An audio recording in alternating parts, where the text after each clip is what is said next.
5 अगस्त 2001 को हरियाणा के निदानी गांव में एक ऐसे अंश का जन्म हुआ जिसने बड़े होकर या यूं कहें कि युवा अवस्था में आकर भारत के रेसलिंग जगत का ऐसा अंश बन गई कि भारत की उम्मीदों को अब सोने के पर लग गए हैं, क्योंकि हम उम्मीद कर रहे हैं कि हमें गोल्ड मिलेगा। मैं बात कर रहा हूं अंशु मलिक की। जी हां, अंशु मलिक हरियाणा की वो रेसलर जो 23 साल की उम्र में भारत को रिप्रेजेंट करने जा रही हैं ओलंपिक्स में, पेरिस में, और उम्मीदें उनसे ढेरों हैं।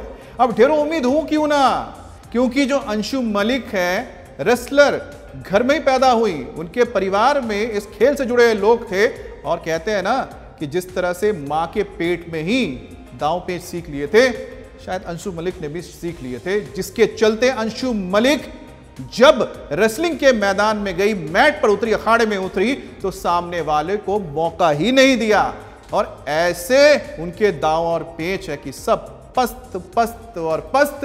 अंशु मलिक मस्त मस्त मस्त, और मेडल्स आते गए आते गए आते गए। अब जब अंशु मलिक की बात करें तो थोड़ा सा उनके बैकग्राउंड की बात आपको बताते हैं, तरह कहानी बताते हैं कि वो कहां से आती है। जैसे मैंने बताया कि निदानी गांव से आती है अंशु मलिक, और अंशु मलिक के जो पिता है धर्मवीर भी रेसलर थे, जैसा बताया था आपको। 1990 के दशक में भारतीय जूनियर कुश्ती टीम का उन्होंने रिप्रेजेंटेशन किया था, और उनका पूरा गांव इस खेल का शौकीन है। तो मतलब साफ है कि आपने दंगल देखा था, महावीर फोगाट साहब को आपने देखा था, उसी की तरह ही जो अंशु के पिताजी हैं धर्मवीर जी, वो भी रेसलर थे, उनके गांव में भी रेसलिंग होती है। और यही वजह मैं बता रहा हूं ना कि शायद अभिमन्यु की तरह जैसे चक्रव्यूह की रचना मां के पेट में सीख लिया था, तो अंशु मलिक ने भी दांव पेच करना भी मां के पेट में सीख लिया था। अब आगे जैसे जैसे वो बड़ी हुई तो क्या हुआ, अंशु मलिक महिला वर्ग में विश्व चैंपियनशिप में रजत पदक जीतने वाली पहली भारतीय महिला पहलवान बनी है। इसके अलावा बेहद कम उम्र में ही अंशु ने अनेक कीर्तिमान स्थापित किए हैं। उन्होंने वर्ल्ड चैंपियनशिप में सिल्वर मेडल जीतने के अलावा कॉमनवेल्थ गेम्स में सिल्वर अपने नाम किया था। एशियन चैंपियनशिप में अंशु मलिक ने महज 23 साल की उम्र में ओलंपिक खेलने का तमगा भी हासिल कर लिया है। 23 साल की उम्र में ओलंपिक जा रही हैं, ध्यान रखिएगा। लेकिन इसकी वजह भी आपको बताएंगे क्यों वो सक्सेसफुल रही हैं और किस तरह से उन्होंने क्वालिफाई किया है। अब नॉर्वे के ओस्लो में 2021 के विश्व कुश्ती चैंपियनशिप में अंशु मलिक ने महिलाओं के 57 किलोग्राम वर्ग में फाइनल में प्रवेश किया और यूक्रेन की सोलोमिया विनिक को मात दी, और इसी के साथ उन्होंने अपना नाम इतिहास के पन्नों में दर्ज कर लिया। इस उपलब्धि ने उन्हें गीता फोगाट और विनेश फोगाट जैसे शानदार महिला पहलवानों के आगे ले जाकर खड़ा कर दिया, और चैंपियनशिप के फाइनल में पहुंचने वाली पहली भारतीय महिला भी बना दिया।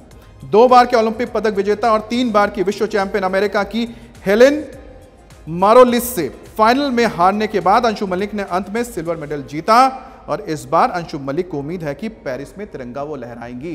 तो देखिए, मैंने कुछ चीजें आपको पढ़ के बताई, ये बताने के लिए कि अंशु मलिक का जो सफर है इतना आसान भी नहीं रहा है। संघर्ष किया, हार देखी, लेकिन साथ में जीत को भी देखा, क्योंकि उनके अंश में ही रेसलिंग है। धर्मवीर उनके पिता रेसलर, उनका अंश अंशु मलिक, और ये जब अंश भारत के रेसलिंग टीम से जुड़ा तो अंशु मलिक के नाम से या अंशु मलिक के जरिए अब मेडल्स को लेकर जो हमारी उम्मीदें हैं, जो हमारी ख्वाहिशें, आकांक्षा है, वो पूरी हो सकती हैं। अब रिकॉर्ड पर नजर डालेंगे अंशु के तो जाहिर है कि ये क्लियर हो जाएगा कि अंशु इस वक्त भारत की आशा कैसे बनी हुई है गोल्ड जीतने के लिए। गोल्ड गोल्ड चाहिए।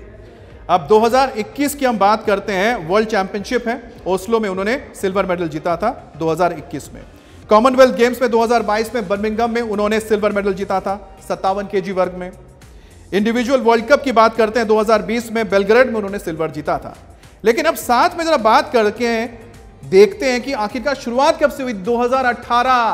2018 में world junior wrestling championship Anshu Malik ने जीता सिल्वर मेडल, तब उनका 59 केजी वर्ग था।